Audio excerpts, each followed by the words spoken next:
우리 정부가 광우병에 대해 미국 농림부에 요청한 답변서가 도착했습니다. 정부는 아직 답변 내용은 공개하지 않은 가운데 역학조사단을 미 현지에 파견하는 방안을 적극 검토하고 있습니다. 2, 3월 경상수지가 승용차와 석유 제품 등의 수출 호조로 2달 연속 흑자를 기록하며 1분기 흑자를 이끌었습니다.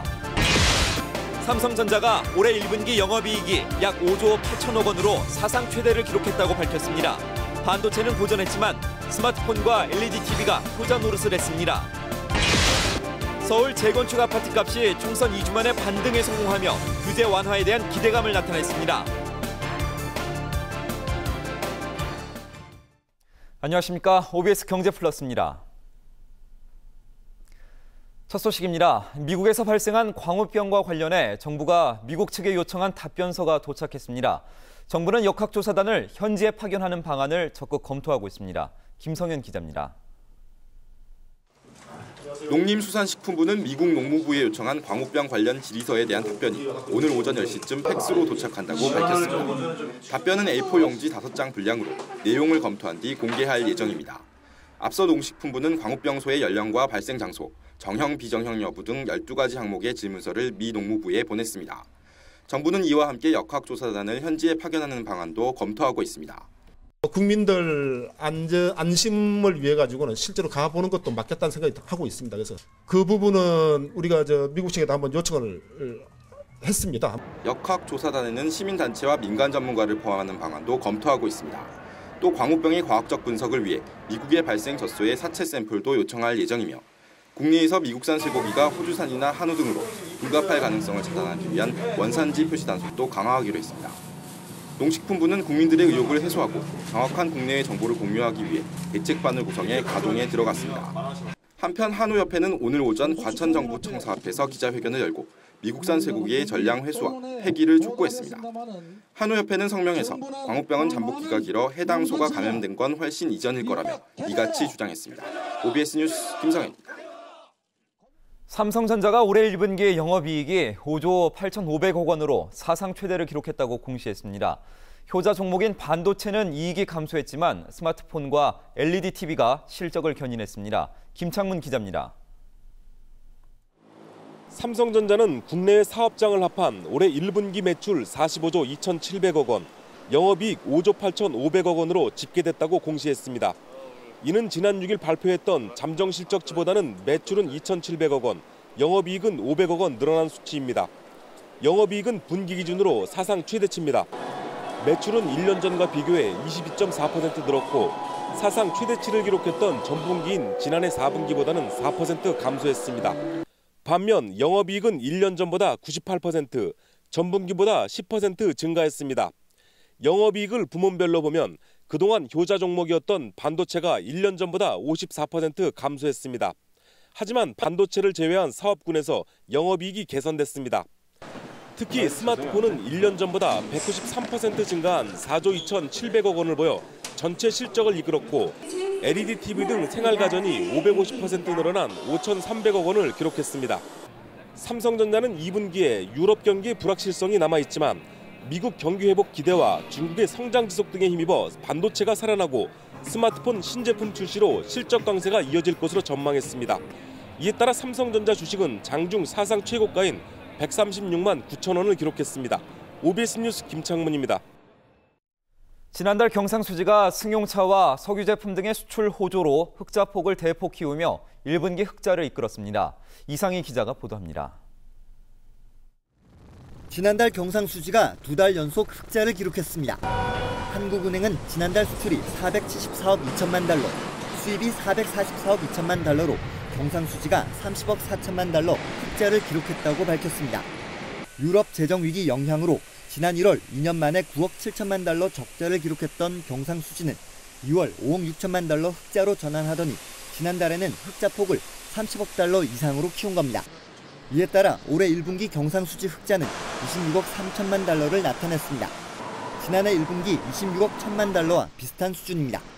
지난달 경상수지 흑자폭이 늘어난 것은 승용차와 석유 제품 등의 수출이 호조를 보였기 때문입니다. 통관 기준으로 승용차 수출은 전달보다 26.7% 급증했고 석유 제품은 8.9% 늘었습니다. 지역별로 보면 미국과 중동에 대한 수출은 증가했지만 유럽연합과 중국 수출은 감소했습니다. 서비스 수지는 여행 수지와 지적재산권 사용료가 전달보다 개선되며 7억 달러 흑자로 돌아섰습니다. 한국은행은 4월에도 두 자릿수 경상수지 흑자 기조가 예상된다며 올해 상반기 전망치인 61억 달러 경상수지 흑자 달성에는 큰 문제가 없을 것이라고 설명했습니다. OBS 뉴스 이상희입니다. 오늘 코스피 지수는 이틀 연속 이어진 외국인의 매수에 힘입어 1970선을 회복했습니다. 현대증권 김지훈 씨가 자세한 소식 전해드립니다. 오늘 코스피 지수는 11.31포인트 상승한 1975.35로 마감됐고 코스닥 지수는 2.46포인트가 오른 479.08로 끝났습니다. 밤사이 뉴욕 증시는 추가 부양 기대와 주택지수 호조에 힘입어 상승했습니다.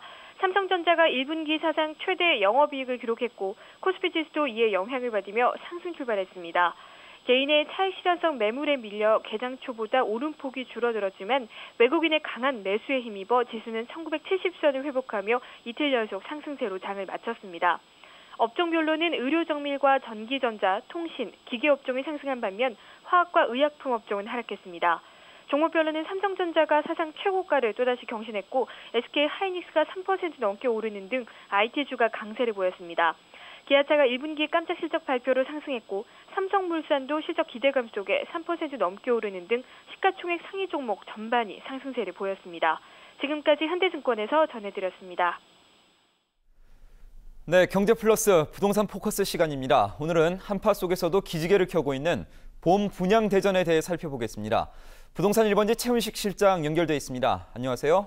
네, 안녕하십니까. 네, 실장님 반갑습니다. 우선 이번 주 부동산 시장 상황은 어떤지 정리부터 좀 해주시죠. 네, 서울 재건축 아파트값이 총선 2주 만에 반등에 성공하며 규제 완화에 대한 기대감을 나타냈습니다. 네네. 특히 강남 재건축 단지를 중심으로 바닥이라는 인식이 형성되며 매수세가 나타났는데요. 4월 마지막 주 아파트 매매가 변동률을 조사한 결과 서울과 신도시는 0.03% 하락했고 경기는 마이너스 0.04%, 인천은 마이너스 0.02%로 하락세를 이어갔습니다. 네네. 하지만 서울 재건축 아파트 값은 13주 만에 하락세를 멈추고 보합권에 머물렀고 강남구와 송파구는 각각 0.3%와 0.21% 상승했습니다. 서울에서는 구로구와 강동구, 서초구, 도봉구 등 순으로 하락을 했고요. 신도시는 일산과 분당이 내렸고 나머지 지역은 보합세를 기록했습니다. 네. 경기도에서는 하남과 과천, 김포, 용인 등의 지역에서 내림세를 보였습니다. 인천 역시 7주째 내림세가 이어지고 있습니다.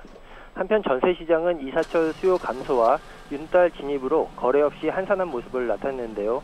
서울과 경기가 0.02% 하락했고 신도시는 0.06% 떨어졌습니다. 반면 인천은 소폭 오름세를 보였습니다. 예, 그렇군요. 정말 이 부동산 시장이 봄 기지개를 조금씩 켜는 것 같은데요. 이제 다음 주부터는 본격적인 봄 분양 대전이 펼쳐진다고요. 네, 올 들어 최대 규모의 분양 박람회가 열립니다. 주말을 앞둔 27일 전국에서 올 들어 최대 규모인 17개 단지의 아파트와 오피스텔 모델하우스가 일제히 문을 열고 치열한 청약 경쟁에 돌입합니다. 네. 이번 주 신규 분양이 몰린 것은 지난 4.11 총선으로 시기를 미뤘던 건설업체들이 본격적인 봄 분양에 돌입했기 때문으로 분석이 되고요.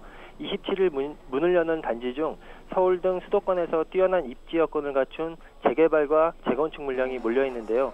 특히 서울은 올해 공급되는 신규 물량이 많지 않아서 주말 수요제의 발길이 이어질 것으로 전망됩니다. 네네. 그중 가장 관심이 모아지는 곳은 삼성물산과 대우건설이 공동 시공하는 서울 마포구 아현 3구역 재개발 단지인 아현 레미안 프로지오입니다.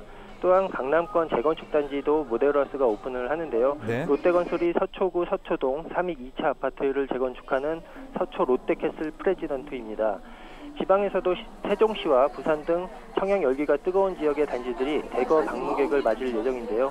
세종시에서는 호환베르디움 어반시티 모델하우스를 문을 열고 부산에서는 남구 대연 1구역을 재개발한 대연 1구역 롯데캐슬의 분양에 나섭니다. 네, 정말 여러 곳에서 분양 박람회가 열리는데요. 부동산 시장이 크게 위축돼 있는 상황에서 이번 봄 분양 대전 시장에 어떤 영향을 미칠 것으로 보시는지요? 네, 올해 최대 규모의 분양 대전에서 건설사들이 비교적 양호한 성적을 거둘 것으로 전망되고 있습니다. 그렇군요. 유럽발 금융위기의 그림자가 여전히 드리워져 있지만 총선 이후 부동산 경기 활성화에 대한 기대감과 양호한 입지를 바탕으로 열기를 이어갈 것으로 보이는데요. 네. 이번 주말 공급되는 아파트들은 대부분 이미 분양성이 검증된 곳들입니다. 다만 수요자들은 주변 시세와 분양가를 꼼꼼히 비교한 후에 청약 여부를 결정해야 될 것으로 보입니다. 네. 끝으로 다음 주 이 부동산 시장 전망은 어떻게 보십니까? 네, 정부의 거래 활성화책에 대한 기대감으로 강남 재건축을 중심으로 저가 매물이 거래되고 있고 매수 문의가 증가하는 모습인데요. 네. 하지만 아직까지는 뚜렷한 매수세가 형성되지 않은 상황입니다. 지난해 8월과 12월에도 규제 완화에 대한 기대감으로 재건축 단지의 반짝 상승세가 있었는데요. 이번 상승세가 반짝 상승에 그칠지 지속적인 상승세를 보일지에 대한 여부는 향후 정부의 거래 활성화 대책에 대한 내용과 서울시의 재건축 정책 방향 그리고 경기 회복에 대한 변수에 따라서 달라질 것으로 보입니다. 예, 알겠습니다. 오늘 좋은 말씀 감사합니다. 예, 감사합니다. 네, 지금까지 부동산 1번지 최훈식 실장이었습니다. 다음 소식입니다. 국제신용평가사 스탠더드앤푸어스가 스페인의 장기 국가신용 등급을 A에서 트리플 B 플러스로 2단계 강등했습니다. 또 단기 신용 등급은 A1에서 A2로 하향 조정했고 신용 등급 전망도 부정적으로 평가했습니다. S&P는 스페인 정부가 자국 은행들을 지원하는 과정에서 재정 부담이 증가할 위험이 있다며 조정 이유를 밝혔습니다.